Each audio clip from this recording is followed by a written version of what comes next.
Assalamualaikum warahmatullahi wabarakatuh. Salam sejahtera bagi kita semua. Perkenalkan, nama saya Alisa Insiana Agustin dengan NIM 052087793 dari Program Studi Teknologi Pendidikan Fakultas Keguruan dan Ilmu Pendidikan. Pada video kali ini, saya akan menjelaskan mengenai teknologi pendidikan dalam pembelajaran jarak jauh.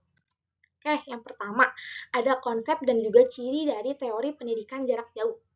Pendidikan jarak jauh adalah sistem pendidikan di mana proses belajar mengajar terjadi tanpa adanya kehadiran fisik antara murid dan juga guru atau antara pengajar dengan peserta didik. Nah, konsep ini berasal dari teori-teori seperti teori pembelajaran mandiri oleh Malcolm Knowles dan juga teori transaksi jarak jauh oleh Michael Moore yang menekankan interaksi melalui media. Medianya banyak ya, bisa melalui Zoom atau bisa melalui Microsoft Teams atau lewat video itu.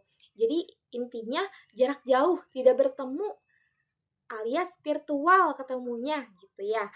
Lalu untuk ciri pokoknya itu sendiri meliputi fleksibilitas waktu dan juga tempat.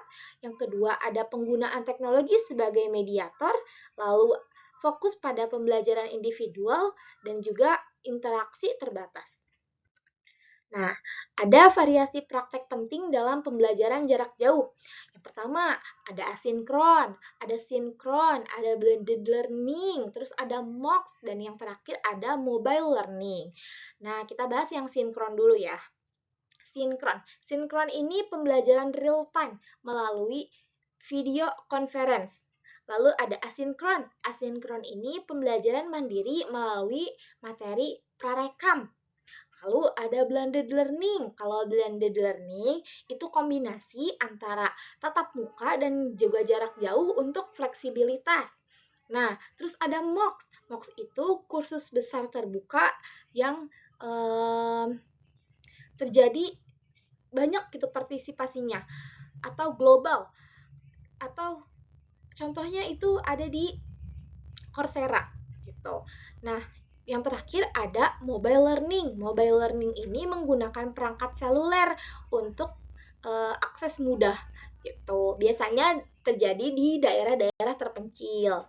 Tuh. Nah, ada fungsi teknologi pendidikan dalam pembelajaran jarak jauh.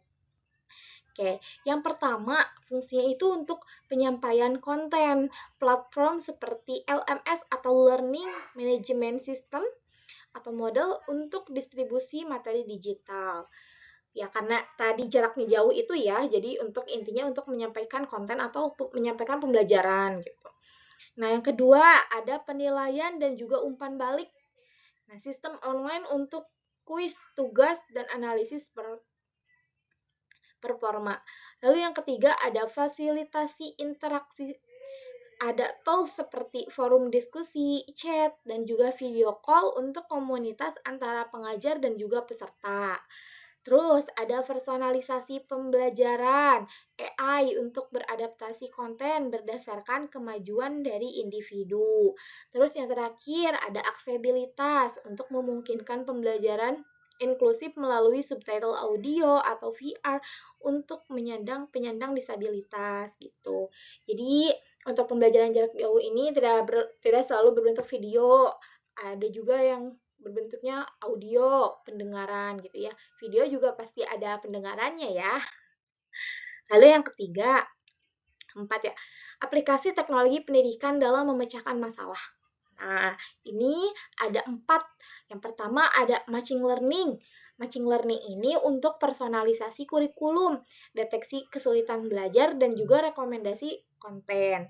Terus ada virtual reality atau VR dan augmented reality atau AR.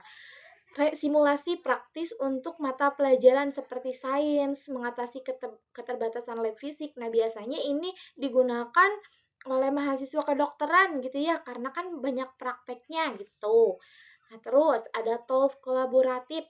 Tools kolaboratif ini Google Workshop atau Microsoft Teams gitu ya. Untuk pembelajaran kelompok virtual. Lalu ada mobile apps. Mobile apps ini aplikasi seperti Duolingo. Nah, itu untuk bahasa atau gamifikasi untuk meningkatkan engagement gitu. Terus ada pembelajaran jarak jauh, bahan pembelajaran jarak jauh. Bahan pembelajaran jarak jauh ini ada banyak tentunya ya. Tapi yang saya rangkum ini hanya 5. Yang pertama ada materi terstruktural, tekstual. Nah, materi tekstual ini seperti e-book, modul PDF, atau artikel online yang interaktif gitu ya. Pokoknya berisi teks aja gitu. Terus ada multimedia. Multimedia ini video tutorial, podcast, dan juga animasi untuk penjelasan visual.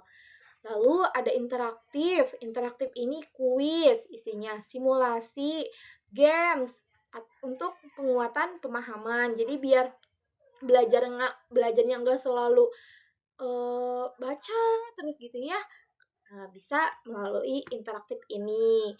Di sela-sela pembelajarannya itu ada kuis, ada games gitu ya. Tapi dengan catatan untuk gamesnya juga yang berbobot yang kalau bisa nyambung gitu sama materi yang sedang dipelajari.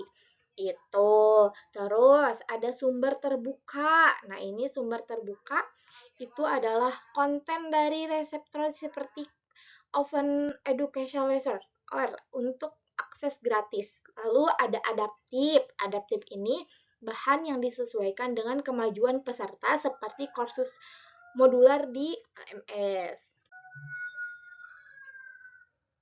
Nah, terakhir ada manajemen pembelajaran jarak jauh. Manajemen pembelajaran jarak jauh ini saya rangkum ada 5. Yang pertama ada perencanaan. Perencanaan ini sebagai penetapan tujuan kurikulum dan jadwal, serta pemilihan teknologi yang sesuai.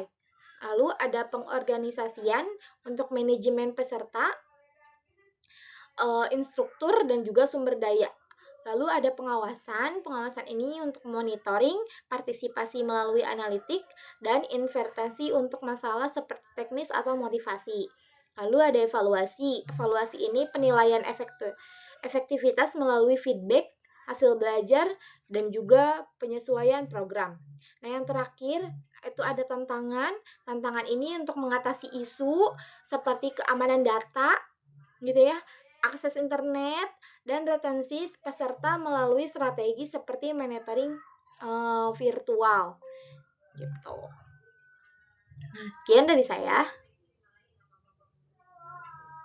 Terima kasih. Wassalamualaikum warahmatullahi wabarakatuh.